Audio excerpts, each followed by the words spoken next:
Today, I will take the topic of mindfulness meditation or meditation, which is an essential part of our health and wellness. Because meditation enhances your mental health, and without mental health, your physical health is not possible, right? And like you are learning Ayurveda, so you're learning yoga, so you're learning meditation, mindfulness. And all these three streams have the same root, have the same source from where yoga comes, from where Ayurveda comes, from where meditation comes. Actually, meditation is part of yoga, and Ayurveda is the science of health and wellness. So, without health, one cannot practice yoga. One cannot practice meditation also. So, if I ask you to sit in a posture for 5 minutes, your body will start moving. Just after a few minutes, it's called homeostasis. You know homeostasis? So, homeostasis is the tendency of the part of the body to come into a normal state or in comfortable state. If you stretch your arm, just after some minutes, it will come to release this posture. It will like to come. It will be enforced to come into normal state. It's called homeostasis. If you sit in a posture, after some times, your body will start paining, and pain is an alarm that you have to release that. So what is pain? Pain is the sign of unhealth. What is unhealth? Is that things are not flowing. The blood is not flowing. That is why there is pain. So nature wants us to flow always. Nature wants us to remain flowing, never stop, and never look back. Ayurveda says there are four foundations of Ayurveda. First is ahar, because without Ayurveda you cannot do yoga, you cannot do meditation. So let us understand the basics of Ayurveda.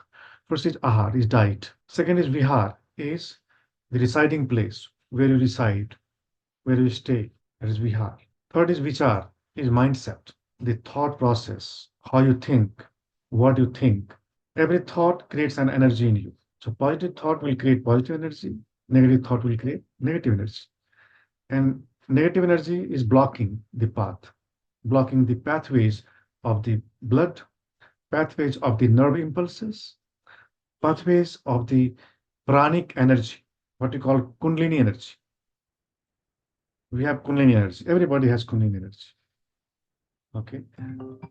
So in kundalini energy movement, you have to give the path. You have to clear the path. Energy, that what we call kundalini energy, is in yoga is called pranic energy. Prana. Prana is you know gross thing and subtle thing also. Every gross thing is also prana, and every subtle thing is also prana. There are five elements of nature, earth, water, fire, space, and air. These are five elements. And these five elements constitute your body. Not your body, but every body or visible form of yourself. Just visualize that if you have yogic power, supernatural power to disappear this physical body, nobody will see you. Although you will be here, but nobody will be able to see you. Nobody will be able to touch you. Although you'll be here if you don't have corporal body. So every corporal body has consciousness, essence, and essence is called consciousness. So yoga Ayurveda says that there is consciousness in herb also. Every herb has consciousness. So what kind of herb you are taking that is creating a consciousness in you? So if you are taking negative herbs, negative means the toxic. If you take any toxic food inside, toxic herb, which is poisonous, there are some herbs which are very poisonous, very venomous. There is poison. There are some herbs. If you take, one can die. But at the same time, there are some herbs which can nourish your body, which have robust energy. If you have an awareness, sensitivity to talk with the plant will start talking to you. So plant has consciousness. There was an Ayurvedic teacher in is Muhammad Muslim. His name was Lukman. Lukman. You can note down his name. Lukman. Lukman. Lukman. Man. Lukman. Lukman had that awareness that he could talk to any herb. He used to sit with a plant and he used to meditate, and all the informations from that plant was automatically arising in him. as if plant was talking to him, that I have these properties. So consciousness is there in, her. Then what about animal? Animal has also consciousness. People are well aware, but plants have also consciousness. Our philosophy says that there is consciousness even in the matter also. Matter, matter. Like this is stuff. It has also consciousness, but it has very less consciousness. You can say 0.0001%, but it has also consciousness. And it is also on the path of transformation. And one day its energy will be transformed as human energy, plants energy, from plants to human energy, insects from insects to animals, from animals to human. This is what yoga philosophy says. Today you are a human being, right? And one day you will become enlightened one. Slowly you will become enlightened one. And then you will become enlightened one is called Buddha. Enlightened one means Buddha. Buddha means enlightened one. And when you will be enlightened, fully enlightened, then you will break the cycle of birth and death. But so long you are away from enlightenment, complete enlightenment, you will be reborn again and again, again and again. And in every birth, you'll receive your body based on your karma, based on your karma. And what makes your body is ahar, vihar, vichar, is thought. And fourth is vyavahar. Vyavahar is karma, action. V-Y-V-A-H-A-R, vyavahar. Sorry, V-Y-V-A. V-Y-A, V-A, V-A, again V-A, V-Y-A-V-A-H-A-R, vyavahar. So vyavahar has also A-H-R, and ahar has also A-H-R, ahar. Vihar has also A-H-R, vihar. Ahar, vihar. Vichar has also A-R, and vyavahar has also R. Ahar, vihar, vichar, vyavahar. They are Sanskrit terms, right? So these are the four foundations of Ayurveda, four principles of Ayurveda. And in your course, you learn this in details. But for them, this is just for basic knowledge. Okay.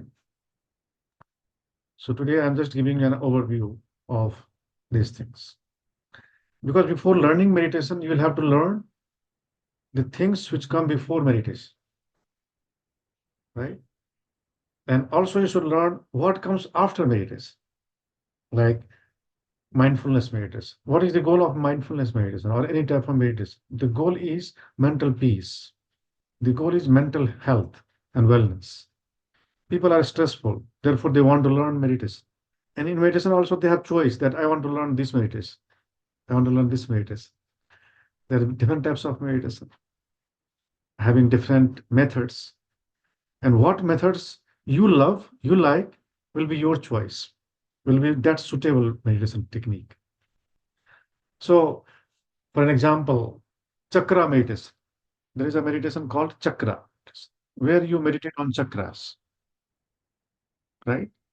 There is another meditation that is called somatic meditation. Yeah, have you heard somatic meditation? There is another meditation that is called vipassana meditation. Have you heard vipassana? Yeah, vipassana is Buddhist meditation.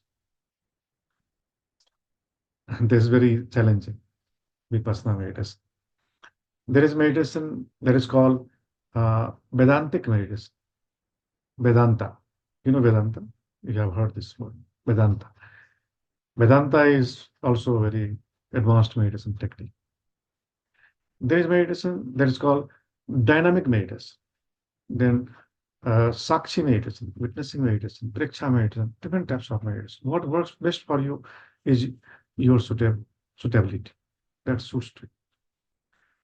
And let's take uh, a type of meditation. It's called mindfulness meditation. In mindfulness meditation, you practice meditation, which is the core practice, but in different way.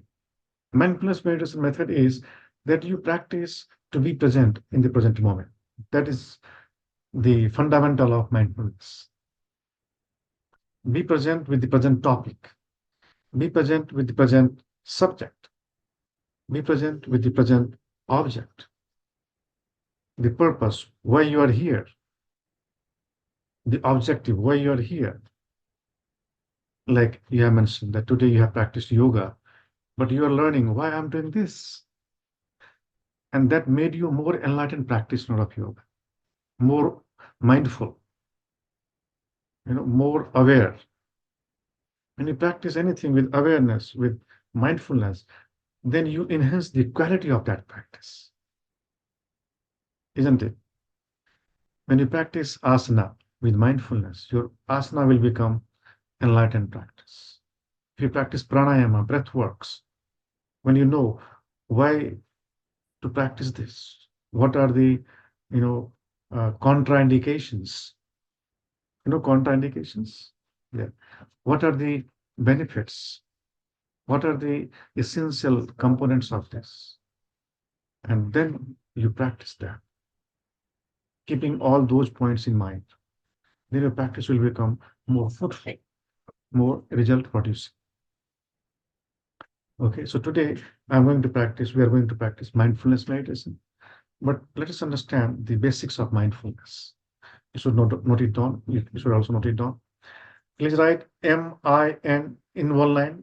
First M, first line M, second line I, third line N, fourth line D, fifth line F, sixth U, and seventh L. Mindful word. This is actually an abbreviation, and this is a word also, but this is an abbreviation also. So now, note down. M stands for moment-to-moment awareness, and I stands for in the here and now, or in the present moment. In the here and now, oblique present moment. And N stands for non-judgmentally. We are non-judgmental. D stands for detachment. F stands for this called forgiveness. U stands for unconditional acceptance. L stands for learn with beginner's mind. So this is mindfulness. And in mindfulness, when you make a definition of mindfulness, then you will add these 7 characters. 7 characters are actually the 7 characteristics of mindfulness. So moment to moment awareness. So mindfulness is moment to moment awareness, being in the present moment, non-judgmentally, being detached, forgiving all, accepting unconditionally everything which is being presented by the nature, and always learn with beginner's mind. Although you have lots of knowledge, but when you are in learning process, then you forget. Beginner's mind. Basically, that is called beginner's mind. You should develop a beginner's mind in you. You know, beginner's mind. Beginner's mind is when you see everything, everyone, as if you are seeing that thing or person first time. Even your boyfriend, even your girlfriend, even your spouse, even your parents or your clients or anyone. When you meet, although you know them since long time, but every meeting, make it as first meeting. Every day is a new day. This is called beginner's mind. And mindfulness is not for only for some minutes or some hours. When you are teaching mindfulness or practicing mindfulness for yourself, then you should not think that mindfulness is simply for an hour, like 1 hour mindfulness meditation. Don't limit this for some hours, but make it always in action. Whatever you eat mindfully. Whatever you drink mindfully. Whatever you speak mindfully. Whatever you listen mindfully. When you are walking in the street, walk mindfully, right? Sometimes when you are reacting with negative emotions, because nobody is always positive. Sometimes everybody become negative. Like when you are angry, you are negative because of whatever reason. When you become angry, your anger is negative, right? That's destructive. And anything destructive is negative. Anything constructive and healing is positive. So when you need to respond an abuse or an ironical word or slandering or any blaming words, respond with mindfulness. And mindfulness consists of forgiveness. Mindfulness consists of let go also. Mindfulness consists of compassion also, acceptance also. And if you have that kind of mind, then your health will be very, very, sound.